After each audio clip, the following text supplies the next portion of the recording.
guys कोरियाको हैन कोरियाको यस्तो हाइकिङ गर्दाखेरि पहाडतिर आगो बाल्न निषेध छ त्यसैले आगो बेगरै पकाउन सकिने यो चाहिँ रामेन हो यो चाहिँ मैले कुपाङबाट मगाएको यसलाई यहाँनेर हेर्दाखेरि किला चाहिँ यहाँ हात एङ खोक भनेर रामेन पाप भनेर लेखेको छ यो चाहिँ सेल्फ हिटिङ भन्नाले यहाँ चाहिँ तातो पानी चाहिँदैन चिसै पानी बोकेर आएर यसलाई चाहिँ यसको सिस्टम छ म यो कसरी पकाउने कसरी खाने म तपाईहरुलाई हेरेर बनाएर देखाउँछु हाम्रो चाहिँ अब यहाँ आगो बाल्न चाहिँ यहाँ निषेध भएको कारणले कसरी रामेन पकाएर खाने त हैन पहाडमा आएर बिना आगो नबालिकन यसको बारेमा चाहिँ म पुरै जानकारी है तल स्टार्ट जस्तै यो यसरी आएको हुन्छ यो चाहिँ कुपाङबाट किन्न पनि पाइन्छ नभए अब ट्रेकिङको सामानहरु किन्ने ठाउँमा पनि पाइन्छ सो गाइस यसलाई खोल्ने पहिला हैन यसलाई यसरी खोल्ने यहाँनेर हेर्दाखेरि यहाँ भित्र यसरी राखेको हुन्छ यहाँ सबै सेटै हुन्छ यो चाहिँ वाटरलाई हट गर्ने यो सामान हो त्यसपछि मैले चाहिँ यो रामेन र फाप खान आँटेको यहाँनेर चाहिँ रामेन हुन्छ यहाँनेर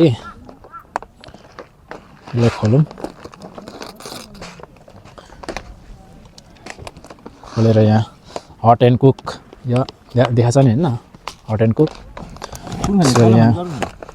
यहाँनेर हजुर यहाँ रामेन छ यहाँ भित्र चाहिँ देखाउ त यसरी यहाँ भित्र रामेन छ यो रामेनको सबै सेटै हुन्छ अब यसलाई यहाँ भात पनि छ देखाउ त मसला हालेर यसलाई यहाँ मसला यहाँ हाल्दिने यसरी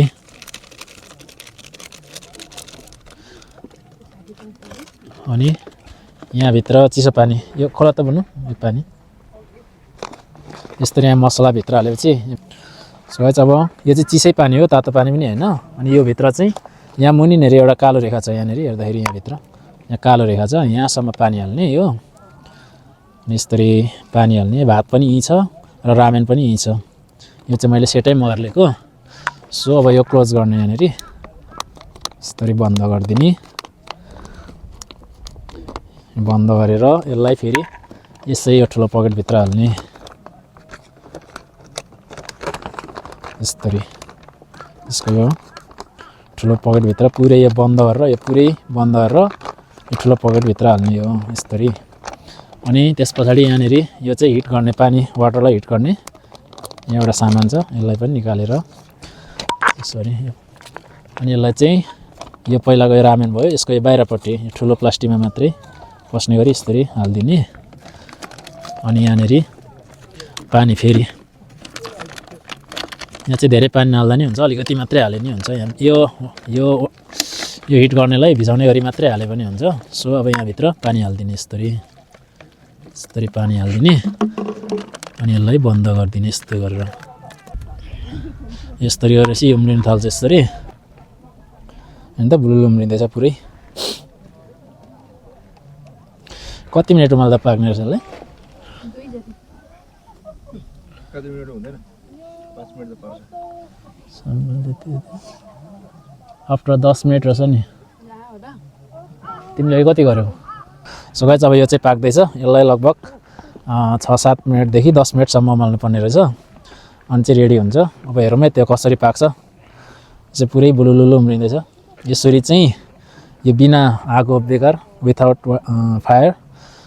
यसरी यो हाइकिङमा आउँदा यसरी यो लिएर आएर यसरी पकाएर खानु चाहिँ एकदमै सजिलो भयो नि त हैन फाइन पनि परेन यहाँ आगो बाल्यो भने त पुरै फाइन हान्छ ठेकमान नेपाली 1 लाख रुपैयाँ हान्दिहाल्छ यो चाहिँ हामीले लगभग 7-8 मिनेट जति हिटिङ गरिसकेका छौँ अब यो कतिको पाकेको छ यसलाई खोलेर हेरौँ है त यसलाई म खोलेर देखाउँछु त यो खोल्ने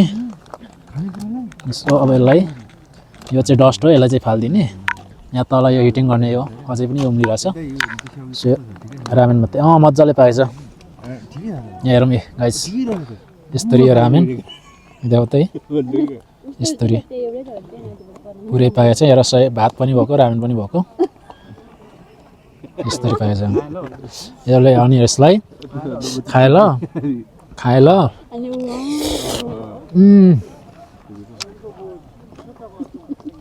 ल गाइस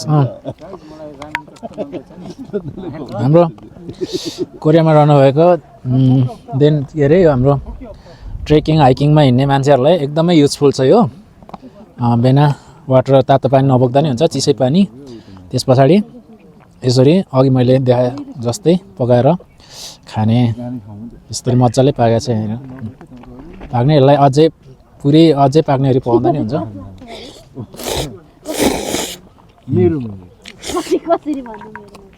यसको नाम चाहिँ